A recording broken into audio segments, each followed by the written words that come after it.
이 사건의 핵심은 이겁니다. 따라서 보통 재벌가들의 이혼은 합의로 이루어지죠. 사실 그냥 대놓고 정경유착이거든요. 그렇다면 그 정경유착으로 인한 이익을 그 자손이 받게 되는 건데 이게 맞나?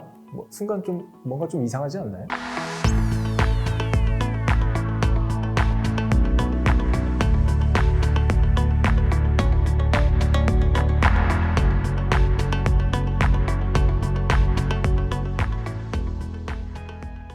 변호사님, 얼마 전에 세기의 이혼소송이라고 불리는 최태원 회장과 노소영 관장의 이혼소송 항소심 판결 보셨나요? 네, 봤습니다. 일주일 전쯤에 최 회장과 노 관장의 이혼 항소심 판결이 나왔죠. 오늘은 그 이야기를 해볼까 합니다. 우선 항소심 판결을 보면 최 회장은 노 관장에게 재산분할로 1조 3,808억 원을 위자료로 20억 원을 지급하라 라고 판결을 했는데 1심에서의 재산분할 665억 원, 위자료 1억 원과 비교해서 20배가량 증가한 금액이죠. 1심과 항소심에서 이처럼 엄청난 금액 차이가 난 이유는 이 사건의 핵심 쟁점에 관한 각 재판부의 견해가 달랐기 때문입니다. 이 사건의 핵심은 이겁니다. 가사노동에 의한 간접 기여의 몫으로 사업용 재산, 즉 기업 지분을 분할할 수 있는가입니다. 사실 그동안 이혼 재산 분할에 있어서 판례 법리를 그대로 따르자면 혼인 중 취득한 기업 지분도 재산 분할의 대상이 되는 것이 원칙입니다. 따라서 중소기업이나 일반인이었다면 논쟁의 여지가 없는 부분이에요. 재산 분할 대상입니다. 그런데 나라 전체 경제에 영향을 주는 기업이다 보니 그 기업 지분을 재산 분할 대상으로 삼아야 하는지 쉽게 판단 내리기가 곤란한 부분이 있습니다.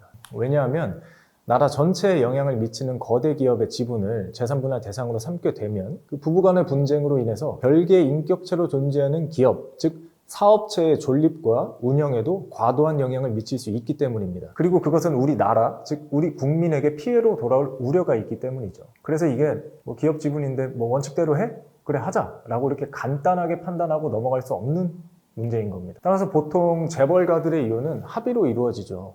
천문학적인 금액을 지급하는 것을 조건으로 경영권에 영향을 미치지 않도록 합의하는 형태로 이루어집니다. 빌 게이츠도 그랬고 아마존 창업자 제프 베이조스도 마찬가지였죠. 따라서 재벌가의 경우에 기업 재산을 재산분할 대상으로 삼게 되면 발생할 수 있는 여러 문제가 있다 보니 1심 재판부는 기업체와 국가 경제가 받을 타격을 염두해서 기업 재산을 재산분할 대상으로 삼지 않은 것으로 보입니다. 하지만 항소심 재판부는 SK 주식을 재산분할 대상으로 삼았고 그렇기 때문에 1심과 비교하여 20배 가까운 엄청난 금액 차이가 난 것이죠. 사실 항소심 재판부의 판결은 특이할 건 없습니다. 원칙대로 한 것이죠. 다만 기여도를 6.5 대 3.5로 이제 산정을 했던데 그 부분에 있어서는 조금 의문이 있는 것은 사실입니다. 왜냐하면 노태우 전 대통령의 관여, 그 SK 기업이 성장하는데 관여와 그 비자금 300억 원이 언급이 됐던데 사실 그냥 대놓고 정경유착이거든요. 그렇다면 그 정경유착으로 인한 이익을 그 자손이 받게 되는 건데 이게 맞나?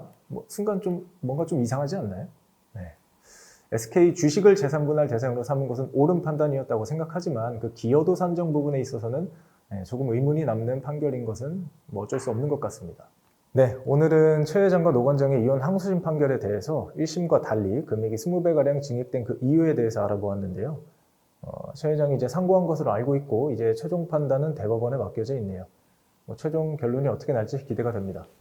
네, 그러면 다음에도 유익한 영상으로 찾아뵙겠습니다. 감사합니다.